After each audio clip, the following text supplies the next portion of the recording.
onto this Sejuani, and it did make SKT seemingly a little bit uncomfortable. The thing is, it's so hard to attack jungle when Bengi also has a really strong performance on Nunu, and you kind of have to cover both those bases while also banning the Kalista. There's no way that Steelback can go up against Bang's Kalista. We saw what Def did when he got that champion versus Steelback. Very interesting bans coming in so far. Lulu, Azir, and Cassiopeia already taken out, as well as getting Yellowstar off that Nautilus. Yellowstar did a fantastic job of locking down Bang in their last game, and it really prolonged that game by quite a long time. No focus on the junglers just yet. Gragas, Sejuani, Rek'Sai, all up there. Rek'Sai still 100% picked or banned at the mid-season Invitational. Urgot taken off the table. We've seen Steelback running it. Last ban from Fnatic. LeBlanc or Kallista's coming. It has to be. So will SKT go with the LeBlanc? I feel like they have to take it away because Forbidden will take it then in the next round. Gonna first pick the Rek'Sai, however. We'll have to see whether or not Forbidden does prioritize that LeBlanc, and more importantly, whether it can work against Faker. They've already targeted Faker with 2 bans. I don't see why they would not pick the mid lane champion here. And giving away not only the Rek'Sai, but also the LeBlanc to SKT is just so much mid-game power. So Rek'Sai, so far for SK Telecom, has really worked. Bengi is professionally undefeated on Rek'Sai so far. No pressure for Fnatic then. Let's also take stock of the fact that all of the top laners, maybe we can ignore Cassio for Huni, are still available. So the likes of your Hecarim, the likes of your Rumble. True. We'll see what Huni and Marin decide to prioritize, and very importantly, when they decide to lock those picks in. I feel like they can wait on the top lane right now since it hasn't been focused at all in bans. There's so many options open. Wow, he's gonna blind pick the Sivir here. The Kalista and Urgot are already banned out. So this is definitely something that's strong for Fnatic, is having Steelback on the more teamfight-oriented carry, being able to use that Sivir speed for the quick movements in the mid-game map control. That's where they attacked SKT last time. That's where AHQ attacked them, trying to make those quick movements early on. I'm very interested, though, because the laning phase did go quite poorly last time as well, and Bang did pick the Lucian into the Sivir, was up 25 CS at 10 minutes, and they pretty much had to abandon Steelback to farm at his tier 2 turret after it was destroyed and make plays on the top side of the map with Yellowstar. We'll have to see what Yellowstar decides to play if this Thresh gets locked in. Yellowstar's only other champion he's played this tournament was the Annie, and it left much to be desired. We'll see what Yellowstar prioritizes. The Corki Thresh lane for SKT, leaving both of their solo lanes to the last round. So I'm still gonna be on the fence about this Corki. Maybe they flex it, but I don't see why they would go away from the Lucian for Bang since it's been such a strong pick for him. I don't think they're going to play Corki in the mid lane. That has never happened in Korea, so I would be quite surprised, but you never know what Faker's going to do. But they're so good, SK Telecom has been very good about hitting Corki power spikes with that Trinity Force and taking down early turrets, so just about that 15-minute timing. And that's something that Fnatic have struggled somewhat with in the past, knowing when to actually pick those fights. They tend to just go all in all the time, and it does not always work. Slow pick and ban phase here as both teams taking their time. The pick of the litter for junglers as far as Reignover is concerned, we were discussing either Gragas or Sejuani. Yeah, definitely going to be the Gragas. If you want to try and keep up with Rek'Sai in the early game, you pretty much cannot go with the Sejuani. Her early game falls behind Rek'Sai substantially. And we do see the Alistar support for Yellowstar. So Huni leaving top lane to counterpick, the player with the highest team percentage damage for Fnatic. And we'll see whether or not Huni can carry Fnatic once we get into the game. Last round of picks for SKT, where are they going? It's a little bit interesting so far because is SKT going to go for a more siege-oriented composition? Are they going to play for a more high-damage late-game mid laner as well? There's still that possibility coming in, but it's going to be Ezreal for Faker. One thing I want to highlight, when Fnatic lost games in the final in Madrid in the European LCS, it was against range poke from Unicorns of Love. Fnatic really struggled to deal with that. And actually, this is a composition that SK Telecom ran a lot very early in this season. Since then, some of the kiting comps have fallen away as more hard CC and crowd control has entered the game a little bit. But Faker is really a wonderful mid Ezreal player. And we've seen him just get some pretty spectacular solo kills. And he also has an incredible presence on the map with True Shot Barrage. What he will do is he will constantly fire it into top and bottom lane just to chunk out the enemy laners and help his teammates in terms of the laning phase. I am very curious if we're looking at a lane swap situation here too. Whoa! It's going to be the Heck Room, of course. So we will be seeing Yellow Star for the first time on Alistair. We will be seeing our first Ezreal of the tournament in the semifinals. Huni on a champion he is rarely allowed to get in Europe, but it has yet to provide fantastic results here at MSI. And Marin as well, 13-1 all-time in his career on Maokai. It's been one of his go-to champions, particularly this season, and he's just been dominant on it in terms of team fighting. The other thing that I always like to point out about Marin is that his affinity for buying those early home guard boots. Now, Maokai is the one top laner that I haven't seen him do it that often on. He does it on Rumble, he does it on Nari, he does it on Hecarim. I'm a little bit sad that he's not on one of these champions, but he should be able to contain that lane. And just talking about the Hecarim, Huni preferring the Smite teleport as opposed, Ignite teleport as opposed to the Smite teleport. We'll see whether or not Huni can get aggressive enough in lane. Team Comp's locked in for the first match of this best of 5. And both teams will be swapping blue side, red side throughout the series. I actually am kind of excited for Fnatic early on here. Before the Trinity Force, duo Trinity Force get completed, if they can make some of those early moves, the early teleport from Huni coming in, and the speed boost here from Steelback, they might be able to try and make another strong early run at SKT. Well, we'll see if they can make it work. You guys at home and in the crowd, you know what to do. Hit us up on Twitter at LOL Esports. Use that hashtag SKTWin or FNCWin. Let's tear the roof off the house as we load up onto the Rift. For the first time in the semifinals, Korea versus Europe. Fnatic needing to improve upon their performance from yesterday. And they've got all the tools they need to make it happen. I'm really interested that SK Telecom picked this composition after it's been so long since we last saw them play it. It's a really comfort comp for them, and I think they're just trying not to show their hand early on in this series, see if they can take a win with something that they haven't really had to practice, something that they're not going to have to reveal too much about what their picks are going to be, especially if they go through into the finals. And there's something I do like about the mid lane Ezreal. Europe flirted with it a little bit during the middle of the spring split, but primarily the style of fight, peel, land poke, and then secure objectives. Fnatic really struggled with it. Power of Evil played a mid lane Varus, completely catching Fnatic off guard and securing objectives. It also makes sense, too, that they would ban the Nautilus in this composition and then early pick the Thresh so that they eliminate some of the ability to make picks. Yes, there's still the Alistair headbutt combo, but it's a little bit less reliable. And they have the Sivir, so some decent engage here, but it's going to come down to Huni's teleports, I think, pretty clearly. That's kind of what Fnatic lives and dies by. So as long as SKT plays more conservatively early, watches out for some of these roams, I think that they'll be quite able just to farm up into the power spike. Well, I do see Yellow Star. A little bit of pressure. Febiven got that early ward into Brambleback camp. Fnatic decide to peel away. Relatively shallow wards across the map. Both teams playing quite safe, and it doesn't look like we're going to get that lane swap as Huni is starting on that Wolf camp. Yeah, it looks like we will take Gromp for Fnatic right here, so they will have that XP advantage going into lane. Didn't really help them last time they were in this matchup, however, as we did see the lane get chunked out pretty severely early on. And Bang and Wolf already in lane. Gonna get their way closer to that level 2 power spike. Let's see what Steelback and Yellow Star can do. Steelback really struggling during the laning phase of this tournament. But he did show in the mid to late team fights against SKT yesterday.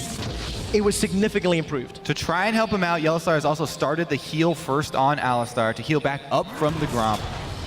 And they're going to try their best to CS under the turret here as they've given up the early shove to SKT.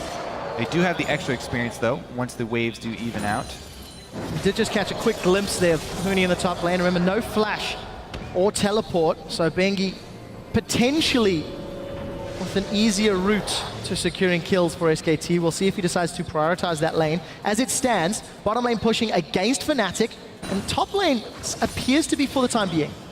And Faker really respecting the early gank moves possible with the Gragas here, playing very far back with Ezreal. Going to be really difficult to make anything happen for Reignover in that mid lane. Yeah, Reignover a bit low right here compared to Bengi, though. He does have to be a bit careful. Could have a bit of a scuffle over the Scuttle Crab right here. Marn actually getting quite low on the top side. Oh, there's an Ignite for Huni, but not a lot of mana. Forces the flash. Wow, forces That's a it threat. without even using the Ignite as well. That is absolutely huge. Plus, Huni can keep this wave right where he wants it. There's an extra range minion there, so he can just hold that wave in his territory and make Marin overextend once again. They have to expect, since they just saw both junglers in the top side though, that there will be continued jungle pressure here. Reignover better move over quick. We'll see if he does. Does make it up to the tower. Summoner spell available. Huni's got some mana back. Bengi attempting to counter, I believe. We'll see if he decides to come in. Here comes the gank. Reignover's available. This is a 2v2. Huni's in trouble. That's a flash from Reignover. First blood secured by Huni. And they turn their attention to Bengi, but it's not enough. And Fnatic are on the board. You have to see that one coming. Yeah, Bengi, absolutely. are you kidding me? Bengi, you just chased him out of the Dragon Pit. You know your top laner is down flash, plus he's up against the Hecarim, who has the advantage with Ignite. Yeah. That is just insane to go for that. Yeah, there's no way you win that 2v2. At the best, Bengi should have been there waiting to see and maybe disengage a little bit, but you certainly do not go in. Terrible gank. Well, SKT immediately on the back foot. Fnatic, small advantage. Ninja Tabby picked up for Huni, as well as the Skirmisher Saber for Reignover. He did train to go the Cinder Hulk on Gragas, but he prioritized the Warrior when he was on Rek'Sai for those aggressive ganks. Febiven does distortion in, goes backwards. That's a flash forward from Bengi. Febiven responds in kind. Faker rooted in place, unable to follow. Faker should be recalling for his tier at about this time, so it looks like he will go back. And already with the CS advantage in this lane by just a little bit, but there's going to be a lot picked up on that turret at the same time. Reignover already invading in the jungle. Bengi has to back off. We really have to look down the road as well. The ramifications of that move up top are going to be tremendous. The first blood went on to Huni. He's got the early boots. He can upgrade to his home guards early. Uh-oh. Oh, Yellowstar, are you doing it again? He's played backwards. Bengi gets pulled in. Yellowstar's knocked up. Summoning heal used by Steelback, and he's on the retreat. Pulverize comes out, and Yellowstar in the wrong position gives up the first kill to SKT. Yeah, Marin still having a hell of a hard time here in the top side. Huni. Interesting that he got the Ninja Tabby as well. It's first item not really going to help out. He must be very confident about how this lane is going to go, because that gold isn't particularly useful to him, at least in the 1v1. Yeah, I guess here. Also, he won't have, any sort of reduction on if he gets hooked, I guess. That would be really the only issue. Double AD comp, gentlemen. He's buying for the mid game and the late game. Huni's a guy that wants to take over the entire game, not just the lane. And he always teleports to help out his duo lane, so we'll see if that helps him out. Anyways, Marin may be in trouble. Reignover's coming in, level 5. True Shot Barrage flying in from the mid lane. Onslaught of Shadows coming in a little bit of trouble, looking for the last hit. They do manage to tag team, and Reignover goes down to the minions. Assist to Faker, they tried. And that is what you have to worry about when Faker plays Ezreal in mid lane. He is incredibly accurate with True Shot Barrage coming out of mid. And he will constantly shoot it. Every time the cooldown is up, he'll push a wave with it. He'll try and chunk out the duo lane and bottom. So he has so much presence on this champion, it's absolutely ridiculous. Yeah, I actually really like it for Faker. Because people constantly send multiple champions mid, Ezreal, you can be so safe and just farm while you have your tier and contribute across the map. Really good first draft phase here for SKT. 7 minutes on the clock, and we see Yellowstar with an early roam to the mid lane. No boots yet. Something that Yellowstar does like to do whenever Steelback can just wave clear on that Sivir, but manages to dissuade any roams of Wolf himself. The home guards have been completed here for Huni off of that back, and he has a few seconds of teleport discrepancy here between him and Marin, but that should come up very quickly. Yeah, and also his dual lane isn't there to take advantage of it right at the moment, so time they hit the lane again, they may be back in. And the other thing is that the duo lane, if you have a weak duo lane like that, it's very hard for you to get ward control, to get deep wards to teleport in on the first place. Because SKT have such a strong duo, and they got that kill on Yellowstar, you know, moving up too far to get the wards, they can easily keep those brushes clean constantly down on the bottom side and deny Huni the teleport. I will say I'm a bit confused by this Maokai pick coming in, even though Marin has been traditionally fantastic on this champion. Just taking the Gnar away here for a more aggressive lane, I think, would have been a lot better and still provide a lot of peel for the double AD carries if necessary. Because it seems to me coming in, if you have to be worried about Huni's presence on the map, so make it as hard for him as possible to make plays. Yeah.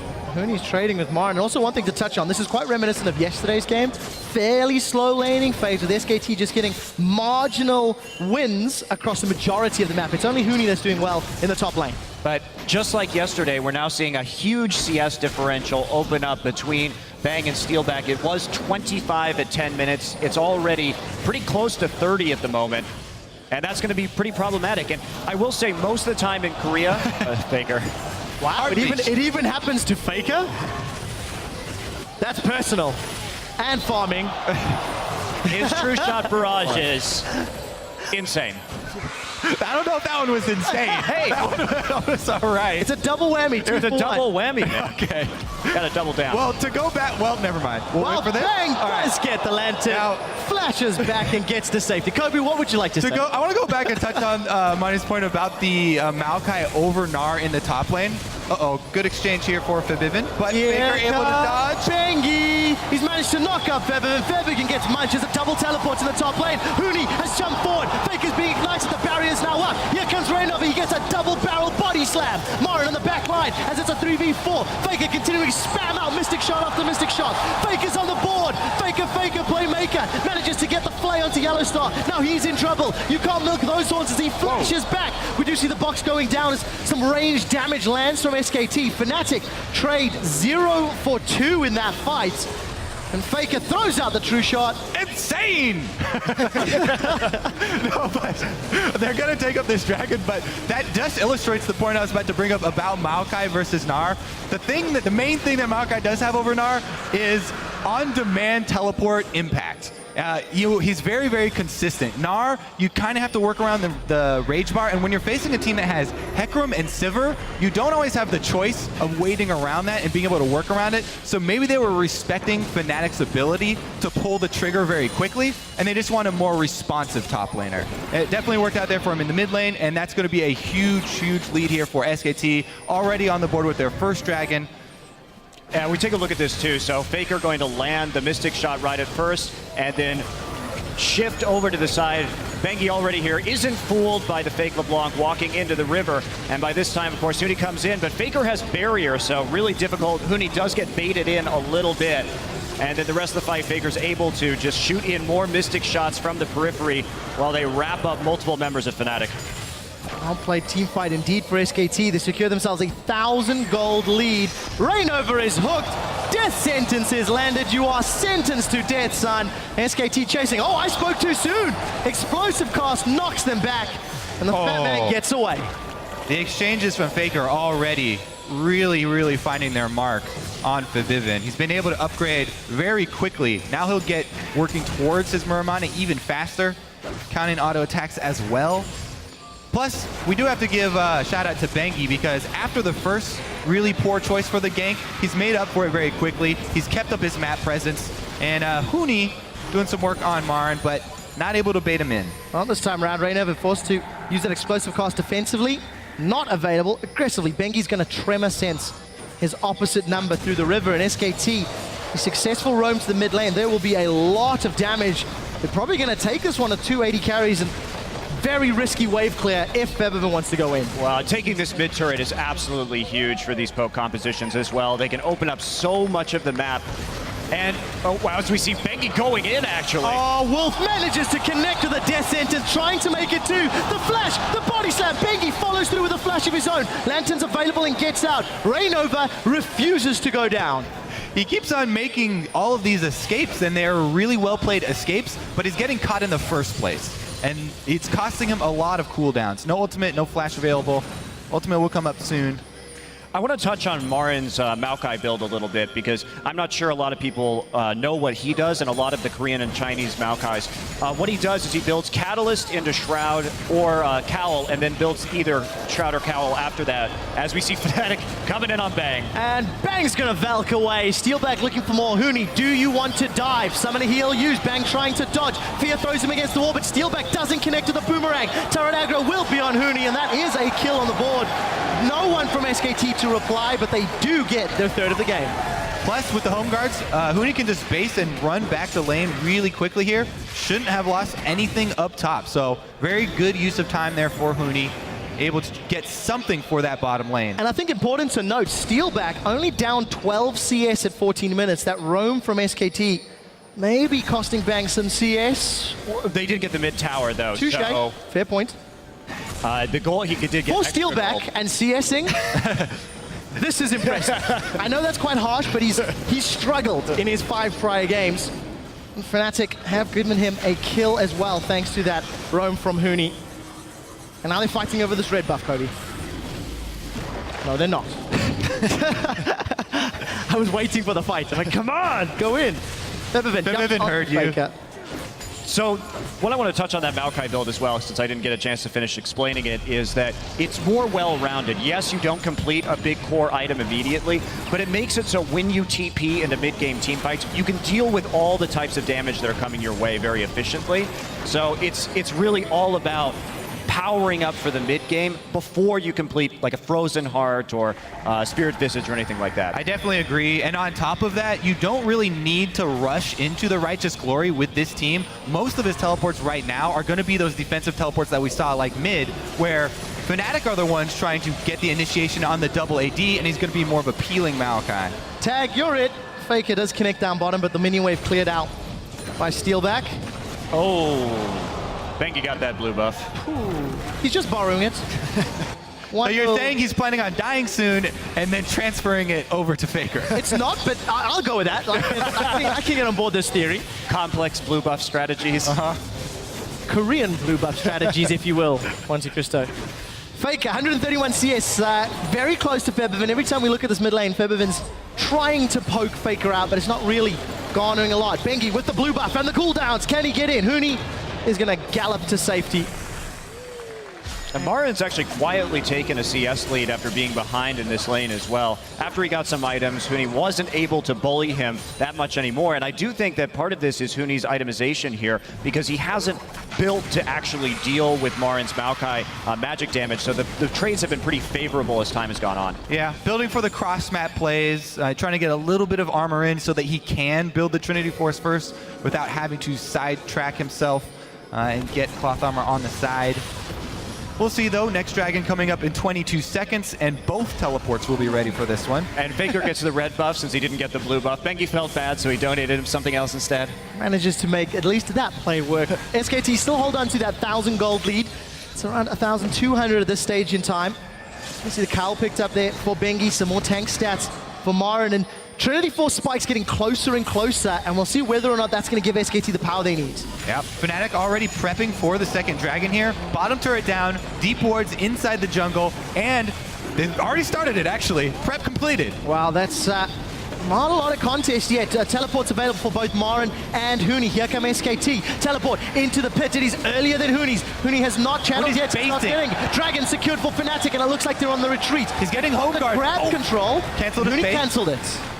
Yeah, just staying there right now. Fnatic intelligently just pulling out of that fight, but SK Telecom really not there with any setup whatsoever. And now they have TP advantage, which is huge for this Fnatic team. Plus, they already committed to shoving down the mid turret here. So even though Fnatic are all spread out, they would have to shove really deep into Fnatic territory to get another objective. And Huni gets to push the lane all the way up to the top turret. And I think we have to touch on the fact that that was a smart dragon play from Fnatic. They rushed it down, they had Crab, and they got out clean. And it's just after they had taken out the bottom tier turret too, so that's going to be very effective. I'm actually surprised that SK Telecom didn't commit more. There's a TP. Just There it kidding. We do see it. Huni is going to onslaught over. Flay backwards from Wolf. Is it enough? Ignite is ticking away. Huni takes through the wall. Does continue to throw out those rampages. Here comes Febiven. Febiven is chunked down from what was, I believe, a true shot barrage. Using the clone to scout out, and Fnatic on the retreat. So the teleport advantage nullified for the flash of Wolf. Maokai probably should get this top turret then. And because that teleport didn't gain them anything, that's a pretty big win for SKT. Good disengage there with the Thresh. And the flash on Thresh also not going to be too consequential, because the thing about SKT's composition is that having that flash on the support, Thresh is primarily here to create picks if he can, and also to disengage. Well, Bengi's going to be able to basically call chicken to Fnatic and just waltz his way out. Rainova opted not to use that explosive cask. Shiver is quite available. Cooldown as they clear out those tunnels, and now Fnatic find themselves 2,000 gold down. They do have that very important dragon on their side. And Huni gets caught out, takes a full combo from Marin. A little pony pat on Marin's face, and look at the trade difference. Yeah, that build that you talked about, while Huni has not built at all for the lane with no magic resist, so much armor and health here for Marin. He easily can take every trade right now. So we're getting very close to where SK Telecom is probably going to be at their biggest item power spike in this game as soon as Faker picks up the Trinity Force. You see them collapsing around blue. And they should be able to get this one. Fnatic in retreat. That's a flash from Bang, Rainova rather, as Bang was trying to get the Flay down. So blue buff secured by SKT, forcing Fnatic out of their own jungle, losing those outer turrets, now costing them presence in their own jungle. And this is a composition that you really don't want to give up your blue buff to SK Telecom, because if they get a blue on Ezreal and on Corki, it's some absolutely crazy poke. Well, we did see Marin forced to flash into the Baron pit, but Febiven did not connect with those chains anyway. A little bit of an over-aggressive move. I imagine Faker must be very close to that Trinity Force. 2 components completed.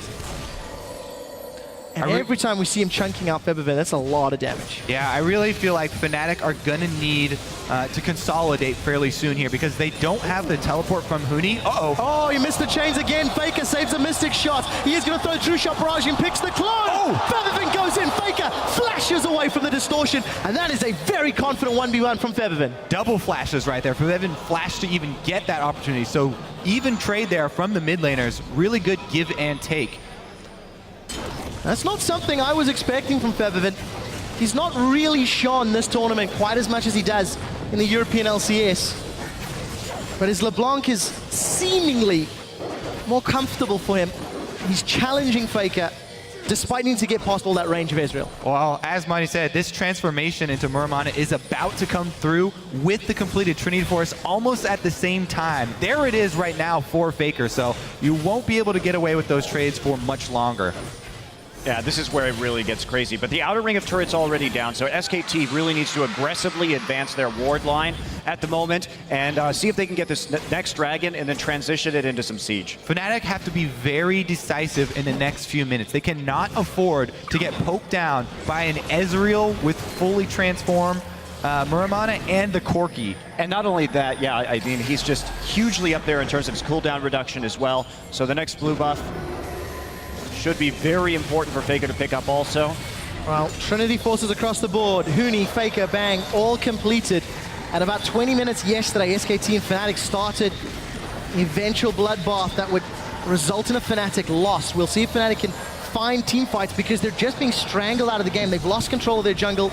They're now 3,000 gold down, and SKT just keep inching their way forward. Yeah, this is a great time for them to shove, because without the teleport home guard flank from Huni, it's so difficult for Fnatic to try and wave clear this, even though they have Sivir and Gragas on duty. And look how much damage they got on the turret right there, just in that single wave. With the double sheens, they're going to be able to push it out really quickly, and the timing couldn't be better, because Fnatic has to defend. They're going to get hit by some of these skill shots, and then they're not going to be able to fight the dragon, so great timing. While they do find Wolf, he's been knocked up. Huni hops over the wall. That's Wolf down. Now they turn to Bengi. Bang is in retreat. Faker coming from the mid lane. Bengi gets hopped on by Huni. Chilling Smite is out. We do see the auto attack from Steel with the True Shot Barrage. Hits 4. Now Bang and Faker with Marin trying to shred them down. Rainova's in retreat. Huni's low. That's a knock-up on Faker, and Yellowstar knocks him into the waiting hands of Febiven. Febiven unable to close it out, but that's a double for Bang. That's a triple for Bang, and a 2 for 3 turnaround as SKT pilot on Fnatic. Great re-engage there from SKT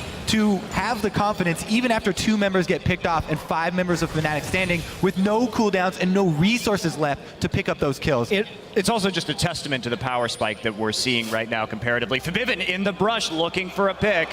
Can he get it? Stay there. Don't do it. There you go. Don't go for that. You're not 100%ing either Marin or Bang. Points for effort, though. Yeah. Opts into the safe play, and that means SKT will get Dragon number 2, and that lead continues to grow. And one thing about this tournament that's very interesting in general is that, yes, of course, Dragon's always been an important objective, but particularly at this one, the team's really going for that as we take a look at this play. So this is the decisive move that I was actually talking about right now for Fnatic, and they get the early quick kill, and they have Bang low, but the choice comes after they pick up Bang here to try and split and run. What they should do is make the call to sacrifice one for the greater good of the herd. Yet, they decide to make a split move here, re-engage, Steelback sticks around also. You notice that they do have the Crab Speed Shrine as well, so they very well could have made that choice to sacrifice one. And SK Telecom made a mistake right there. They should not have been in that top side of the jungle, given the fact that the Dragon was about to come up. And Fnatic did a good job of taking advantage of it. But just don't get greedy. Take what you can get during that power spike. Turn it into that Dragon. Exactly. Their power comes from setting up the battle lines with the double AD, trying to stay behind the Maokai and Rek'Sai. Didn't work out that time round, but a re-engage, as you highlighted, Kobe, going in SKT's favor. Bang, got that Blade of the Ruin King completed. Faker picked himself up a Vamp Scepter to go along with that Trinity Force and completed Muramana. Yeah, he's going to be probably going Bloodthirster as his next item just for some additional shield. And the lifesteal he's going to get, the 2 shields with his barrier, is going to become extremely difficult to kill. He already is extremely difficult to kill. He does have that reputation. Fnatic are quickly running out of options as they are now being denied all of their buffs multiple times in a row. Let's see, here's the fight. Huni's in trouble. The red buff will get secured by Reynov. He smites it, and Huni gets out. But SKT stamping their authority in the top half of the map. Fnatic do have a small window here. Even though they are behind, the key summoner spells for Bang are both down, and Faker doesn't have barrier for a little bit longer, while the teleport. Uh-oh. Oh, Yellowstone, a little bit of a wrong position. He does get caught by the death sentence, flayed backwards. The box is down. We see Yellowstone knocking Wolf into the back line, but he manages to flash over the wall. Teleport going in for Huni. Here comes Marin. Marin lands onto Rainover. Faker's trying to find a kill onto Grab. There he is. Now Huni's found Faker. Faker's down. It's a first death. Now Huni onslaughts onto Bengi. Bang's in trouble. Yellowstar looking for the knocker. He only found the underground critter. Bang is managing to survive. Finds the ledge of the safety. Wolf re-engages. That's a spell shield. Steelback saves himself. Huni's now going to be the next victim, but the boomerang blade kills the man that started it all. Wolf is down. It's not over as Marin and Bengi want more. They found Steelback. They're looking for Yellowstar, and it's steak for dinner as SKT ace the European team. And that should be the inhibitor turret as well. Perfect timing with the minion wave. SKT were already pushing up mid.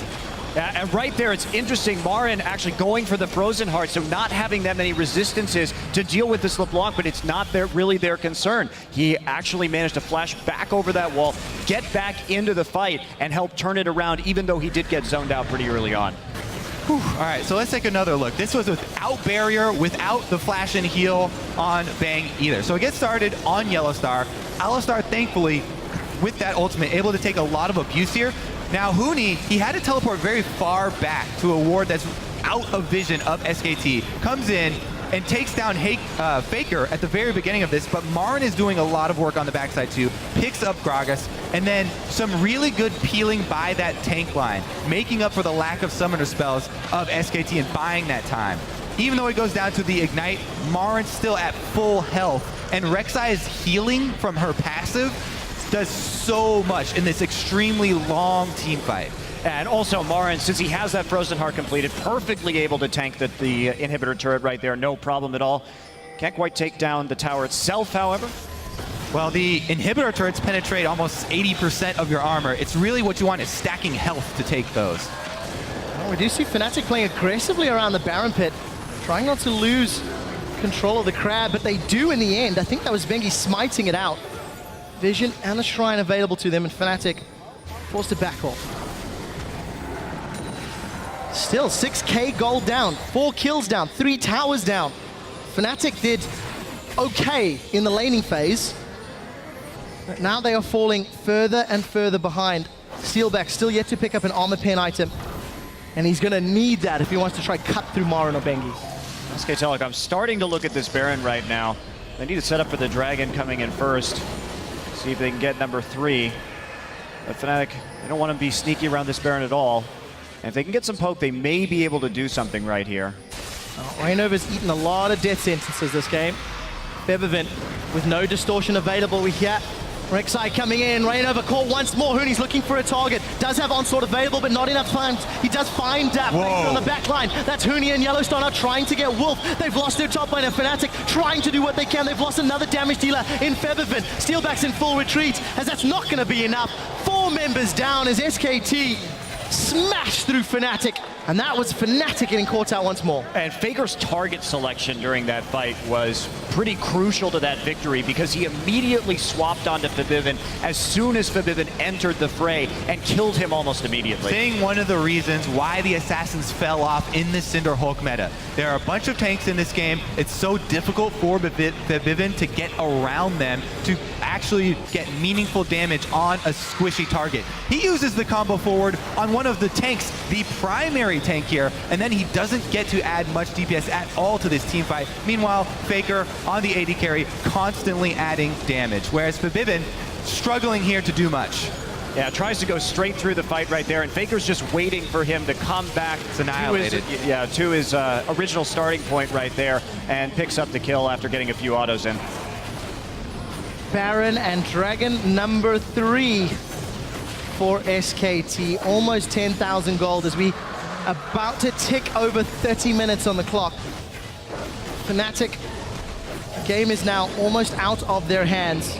Barring a missed position from SKT, don't see Fnatic pulling themselves back in here. They will take solace in their second tower though, and that will slowly close that goal gap. Bengi though, he wants to fight. He's got Baron buff, and Hooney's just going to be in full retreat. There's no support either member yet, and Hooney, I think, wise to move himself out of the lane. And this is where SKT really shines. The fact that they got the Baron buff with this poke composition means that this siege is so incredibly hard to deal with. Fnatic has to look for a hard engage. Fortunately for them, the teleport will be back up soon, so they can see if they can find something, but it's going to be pretty difficult. So difficult because they have no map control. Really hard to sneak wards into a good spot here. Relying on those teleports from Hooney, much more difficult without wards, Kobe. Bengi pushing top, the rest of SKT pushing both middle and bottom. There are 2 outer turrets remaining, and a lot of damage on that mid lane inhibitor turrets. SKT just pretty methodically going from lane to lane, making sure all the waves go up, and they'll just keep moving around until they find that point of weakness. Fnatic not going to be really able to defend this tower. They already have a position behind it, so that'll be another tier 2 going to SKT. For a team like Fnatic, I think they have to take some solace in the fact that they did hold even for at least the 10 to 15 minutes, but it wasn't enough. And their thoughts must now be on the next game. How do they adjust? It will be a Fnatic blue side match, unless some miracle can occur for them to pull themselves back in. Using Gragas and Sivir to wave clear, but that's a long range Baron empowered siege minion.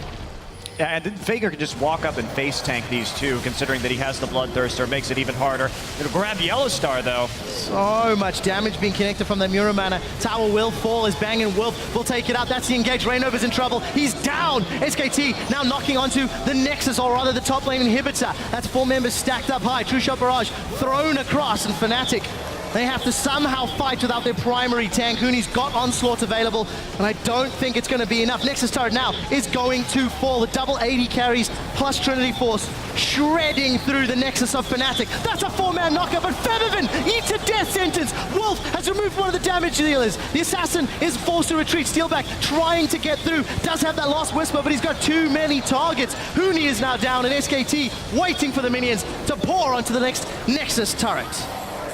Not wasting any time here. This looks like they want to end the game very quickly, and SKT start this best of 5 off on the right foot. Another kill going to Bang. Death sentence onto Steelback. Wolf has been impeccable this game.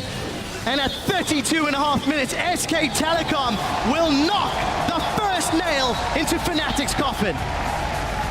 I really like what SKT did in terms of their adaptations. They took away some of these champions that gave them a hard time, particularly I think that Nautilus, because Yellowstar really didn't have the same impact as he did in their first game. He couldn't lock down Bang as efficiently, and so the Thresh pick early, the Nautilus ban doing a lot of work here, I think, and denying one of the Fnatic's best players the ability to make plays. Interesting to see the whole team of SKT still sitting discussing the game very intently.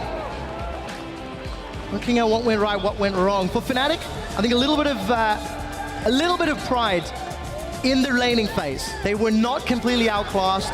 They were against a team comp that needed time, let's be honest as well. But they do need to take some of the positives away and try and inject that into the next game of the series. Yeah, I'm really curious what Vivin will do in the next game, because we were looking at the picks earlier, and he's played LeBlanc, Zed, and Cassiopeia only. The only champions he's played here at MSI. He doesn't really play the Azir. So if they even sub in... Interesting, he hasn't played it yet, but it has been banned twice, which is something that we're not used to. We've not seen him play it in EU. Right. Could be a Huni pick. You know, he's already played Cassiopeia top. Could be something that was happening in scrims here. There may be some other information, obviously, that the players have that we do not. But I'm looking forward to the next ban phase in particular, because Fnatic, I think they were playing with fire a little bit there, not banning out the LeBlanc against SK Telecom. That generally doesn't go too well for people. That's the thing. And they can't do it. So they certainly can't do that on blue side. So we did see the Rek'Sai high priority again. First pick for SKT. It is a high priority pick for Fnatic. You have to feel that will be one of the more contested picks. Now the Fnatic at blue side. Do SKT feel strongly enough to ban it away from Reignover? Plus, I'm very curious to hear if SKT have decided to sub in EasyHoon or not. That is a great point. It changes things tremendously, especially being on the red side. We will find out shortly. They have 5 minutes after Nexus go downs to decide that. And while we wait, we're going to throw it to Shox, Chat, and Deficio for a look into game number 1. Thank you very much, Trevor. Well, there we go. SKT, very dominant win to say in game 1, and those picks and bans in a game 1 of a series incredibly important. And Fnatic deciding to go for the things that they are most comfortable on. Yeah, let's talk about that a little bit, because if we look at SK Telecom as a team, there are so many champions you can say that you are playing with fire if you give it to them. Too many, in fact, to ever ban out. Undefeated Faker on LeBlanc. Rek'Sai, undefeated in this tournament for Bengi. Marin on Maokai, 1 defeat. Bang's Callista, undefeated. You can't actually target all those things. So I actually did like Fnatic's picks for the most part, because they were going for things that they knew they could snowball with in an ideal case. Steelback on something that can assist that with his ultimate as well, since they knew he was going to lose landing phase. I don't think there's much they could have improved with that pick phase for Fnatic.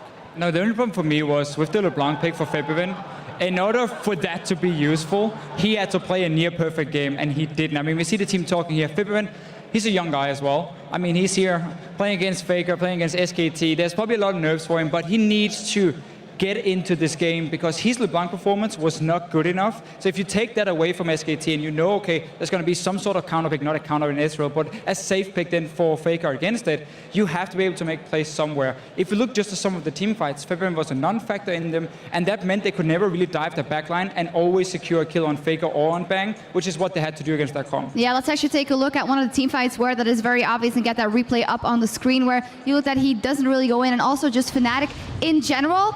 They have to give up one at the end of this fight, but they decide to keep going. Yeah, so just to set up here, Fnatic is doing a good job at starting the fight.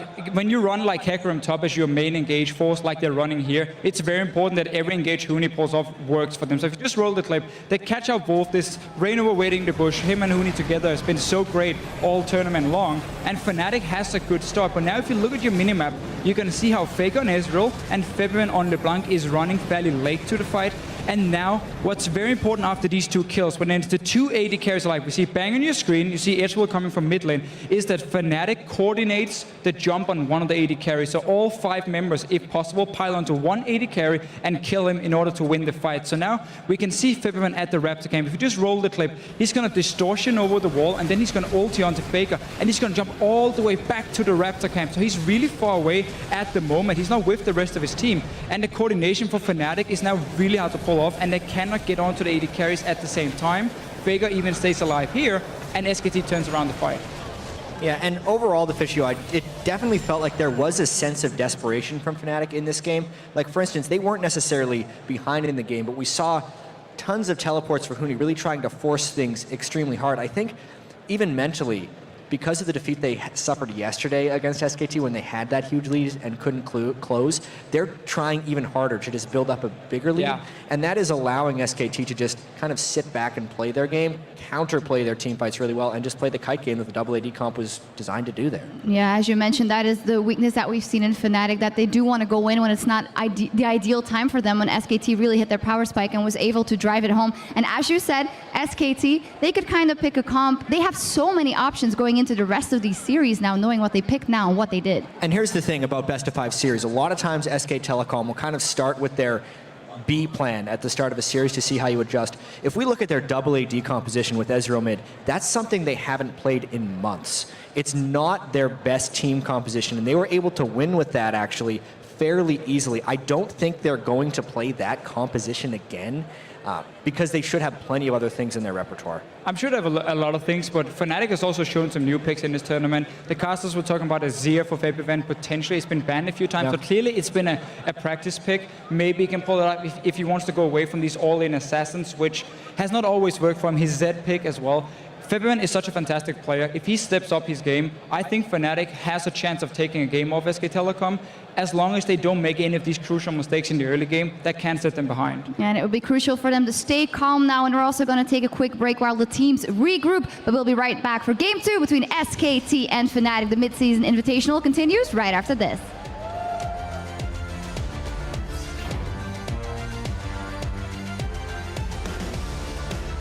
Yesterday, they were able to come back from a 10k deficit.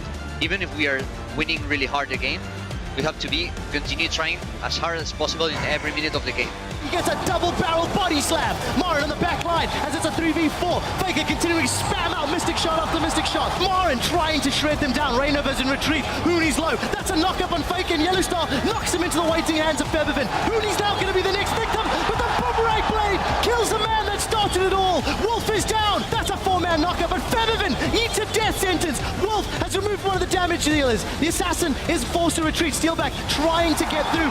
SK Telecom will knock the first nail into Fnatic's coffin.